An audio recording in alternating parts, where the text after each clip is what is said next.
Hi hello friends, welcome back to my channel. ಬೆಳಗಿನ ತಿಂಡಿಗೆ ತುಂಬಾ ಬೇಗನೆ ಆಗುವಂತಹ ಒಂದು ಸಿಂಪಲ್ ರೆಸಿಪಿನ ಮಾಡಿ ತೋರಿಸ್ತಾ ಇದ್ದೀನಿ. ಅಂದರೆ ಟೊಮೊಟೊ ರೈಸ್ ಅಥವಾ ಟೊಮೊಟೊ ಬಾತ್ ಅಂತಲೂ ಹೇಳ್ಬೋದು. ಮನೆಯಲ್ಲಿ ಯಾವುದೇ ತರಕಾರಿ ಇಲ್ಲದೆ ಇರುವಾಗ ಈ ಥರ ಸಿಂಪಲ್ಲಾಗಿ ಟೊಮೊಟೊ ರೈಸ್ನ ಮಾಡ್ಕೊಳ್ಳಿ, ತುಂಬಾ ರುಚಿಯಾಗಿರುತ್ತೆ. ಸೊ ಬನ್ನಿ ಹಾಗಾದರೆ ಇದನ್ನು ಹೇಗೆ ಮಾಡೋದಂತಂದೇಳಿ ಒಂದು ಸಲ ಚೆಕ್ ಮಾಡೋಣ. ಮೊದಲೇದಾಗಿ ನಾನಿಲ್ಲಿ ಟೊಮೊಟೊ ರೈಸ್ ಮಾಡೋದಕ್ಕೆ ಒಂದು ಪ್ಲೇಟಲ್ಲಿ ಸ್ವಲ್ಪ ಶುಂಠಿ, ಬೆಳ್ಳುಳ್ಳಿ, ಪುದೀನ, ಹಾಗೆಯೇ ಸ್ವಲ್ಪ ಕೊತ್ತಂಬರಿ ಸೊಪ್ಪು, ಸ್ವಲ್ಪ ತೆಂಗಿನಕಾಯಿ, 3 ಟೊಮೆಟೊನ ತೊಗೊಂಡಿದ್ದೀನಿ. ಇದನ್ನೆಲ್ಲ ರುಬ್ಕೋಬೇಕಾಗುತ್ತೆ. ಈಗ ಒಂದು ಕುಕ್ಕರ್ಗೆ ಸ್ವಲ್ಪ ಎಣ್ಣೆ ಹಾಕ್ಕೊಂಡಿದ್ದೀನಿ. ಅದು ಬಿಸಿ ಆದಮೇಲೆ 1 ಜಾವಿತ್ರಿ, 3 ಪಲಾವ್ ಎಲೆ, 3 ಪೀಸ್ನಷ್ಟು ಚಕ್ಕೆ, ಒಂದು 7ರಿಂದ 8 ಲವಂಗ, ಒಂದು 5 ಏಲಕ್ಕಿ, 1 ಸ್ಟಾರ್ ಹೂವನ್ನ ಹಾಕ್ಕೊಂಡಿದ್ದೀನಿ. ಈ ಸ್ಪೈಸಸ್ನೆಲ್ಲ ಸ್ವಲ್ಪ ಈ ರೀತಿ ಫ್ರೈ ಮಾಡ್ಕೊಂಡ್ಮೇಲೆ 2 ಈರುಳ್ಳಿನ ಈ ರೀತಿ ಕಟ್ ಮಾಡಿ ಫ್ರೈ ಮಾಡ್ಕೊಳ್ತಾ ಇದ್ದೀನಿ. ಹಾಗೆಯೇ 2 ಗ್ರೀನ್ ಚಿಲ್ಲಿನೂ ಸಹ ಹಾಕ್ಕೊಂಡಿದ್ದೀನಿ. ಈರುಳ್ಳಿನ ಚೆನ್ನಾಗಿ ಈ ರೀತಿ ಬಾಡಿಸ್ಕೊಂಡ್ಮೇಲೆ ರುಬ್ಬಿಟ್ಕೊಂಡಿರೋಂಥ ಮಸಾಲೆ ಏನಿತ್ತಲ್ವ ಅದನ್ನು ಸಹ ಇದರಲ್ಲಿ ಹಾಕ್ಕೊಂಡು ಇದರಲ್ಲಿ ಇರ್ತಕ್ಕಂಥ ಹಸಿ ಸ್ಮೆಲ್ಲೆಲ್ಲ ಹೋಗಬೇಕು. ಅಂದರೆ ನಾವು ಇದನ್ನು 1-2ರಿಂದ 3 ನಿಮಿಷ ಫ್ರೈ ಮಾಡ್ಕೋಬೇಕಾಗತ್ತೆ.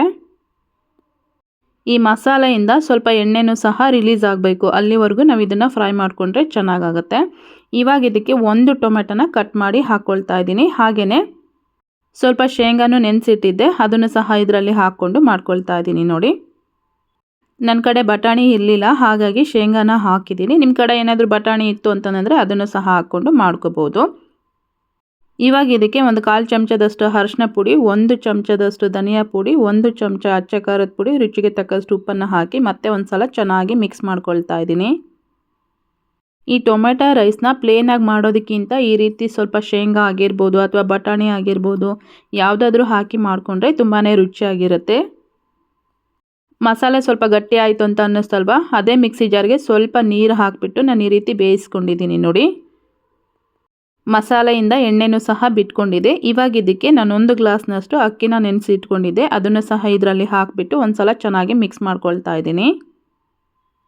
ನಾವು ಈ ರೀತಿ ರೈಸ್ ಐಟಮ್ಸ್ ಮಾಡ್ತಾ ಇದ್ದೀವಿ ಅಂತಂದರೆ ಅಕ್ಕಿನ ವಾಶ್ ಮಾಡಿ ಒಂದು 20 ನಿಮಿಷ ನೆನೆಸಿಟ್ಟು ಆಮೇಲೆ ಮಾಡಿಕೊಂಡ್ರೆ ಆ ರೈಸ್ ಅನ್ನೋದು ತುಂಬ ಸಾಫ್ಟಾಗಿ ಆಗುತ್ತೆ. ಅಕ್ಕಿ ಹಾಕಿದ ಮೇಲೆ ಒಂದು ಸಲ ಚೆನ್ನಾಗಿ ಈ ರೀತಿ ಮಿಕ್ಸ್ ಮಾಡಿಕೊಂಡು 2 ಗ್ಲಾಸ್ನಷ್ಟು ನೀರನ್ನು ಸೇರಿಸ್ಕೊಂಡಿದ್ದೀನಿ ನಾನು. ನಿಮಗೇನಾದರೂ ಸ್ವಲ್ಪ ರೈಸ್ ಸಾಫ್ಟಾಗಿ ಬೇಕು ಅಂತಂದರೆ ಇನ್ನೂ ಒಂದು ಅರ್ಧ ಗ್ಲಾಸ್ ಎಕ್ಸ್ಟ್ರಾ ಹಾಕಿ ಮಾಡ್ಕೋಬೋದು.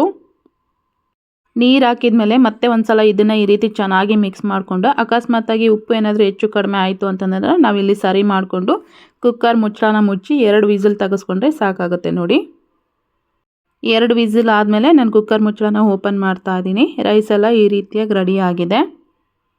ಇವಾಗ ನಾವು ಇದನ್ನು ಒಂದು ಸಲ ಚೆನ್ನಾಗಿ ಮಿಕ್ಸ್ ಮಾಡಿಕೊಂಡ್ರೆ ರೆಡಿ ಆಗುತ್ತೆ. ನೋಡಿ, ರೈಸ್ ಎಲ್ಲ ಎಷ್ಟು ಚೆನ್ನಾಗಿ ಉದುರಾಗಿದೆ ಅಂತಂದೇಳಿ. ಸೊ ನೋಡಿದ್ರಲ್ವ ಎಷ್ಟು ಸಿಂಪಲ್ಲಾಗಿ ಟೊಮೊಟೊ ರೈಸ್ ರೆಡಿ ಆಯಿತು ಅಂತಂದೇಳಿ. ಸೊ ನೀವು ಖಂಡಿತ ಮನೆಯಲ್ಲಿ ಒಂದು ಸಲ ಟ್ರೈ ಮಾಡಿ, ತುಂಬಾ ರುಚಿಯಾಗಿರುತ್ತೆ. ಈ ವಿಡಿಯೋ ಇಷ್ಟ ಆಗಿದ್ದರೆ ಒಂದು ಲೈಕ್ ಮಾಡಿ, ಕಮೆಂಟ್ ಮಾಡಿ, ಶೇರ್ ಮಾಡಿ. Thank you.